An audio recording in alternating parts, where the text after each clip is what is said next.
if that video made you think, well, Gervonta Tank Davis ain't taking this fight serious and Lamont Roach has a chance, well, let me show you this video that Gervonta recently dropped on Twitter and his socials. Take a look.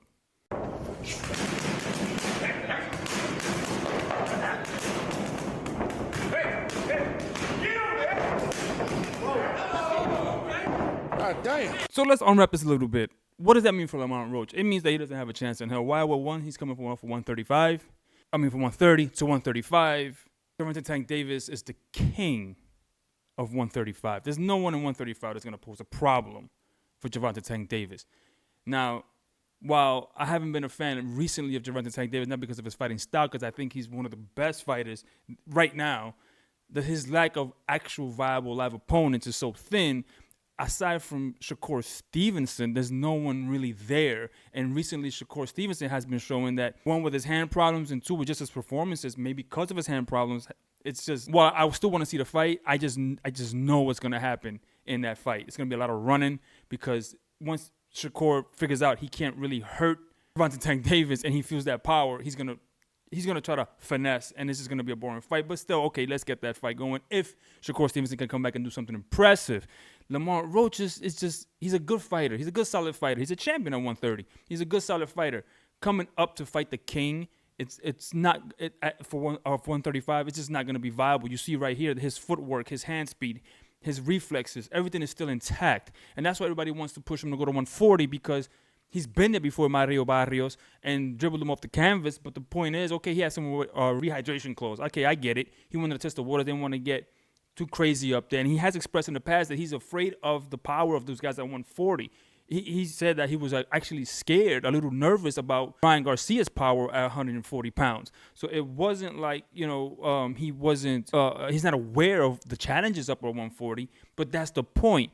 You see right here how quick and fast and agile he is. Now, if 135 was still like a steaming hot, red hot, white hot, division, I would say, hey, stay at 135 pounds and conquer the division. But he's never unified. He's never been undisputed. He's a prize fighter, I guess. He just wants the money.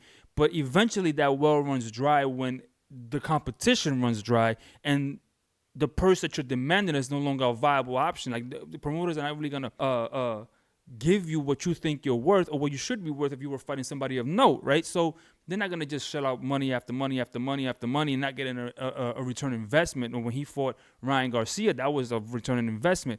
Everything else before that probably was return on investment because his market value was different. Now, I'm not counting pockets, and I don't care about the pockets, but I know why he's fighting. He's pretty much said as much. So where the fights are at 140. You're making fun of Teofimo Lopez. I think you can make a lot of money against Teofimo Lopez and let Teofimo duck that one, right? I'm sure that Top Rank would love to make a fight with Gervonta Tank Davis versus Teofimo Lopez for unification. Well, not for unification, but for a title fight at 140 pounds.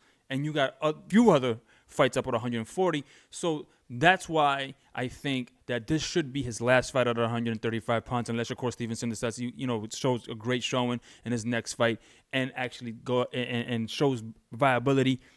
And then we can say, hey, that's the next fight. Because if Shakur Stevenson falls short of a knockout or such a dominating beatdown, there's not going to be much interest at 135 pounds versus Gervonta Tank Davis. So I think if he shows well, then okay. But after that, if he shows another boring outing, there's not going to be a market for that fight. So therefore, 140 would be his best option. And this is why everybody's frustrated, because you see these kind of skill sets. And at 140, if you look at the Mario Barrios fight, he didn't lose at all, any of that. So for him to stay at 135 pounds, lacking the opponents, winning the paydays, his frustration that he's had lately, probably because he's not getting paid what he thinks he should be worth, go to 140 pounds. But again, this right here, this display of skill set is scary even of itself. He's just something else, and I want him to show it. I want to see what that actually does for him when he's presented with an actual challenge, a viable body right in front of him. Let me know what you think in the comments down below. Do you agree with me or not? Do you think that this is a show of force? Are you impressed? Let me know in the comments down below, and I'll see you in the next video, and I'm out. Peace.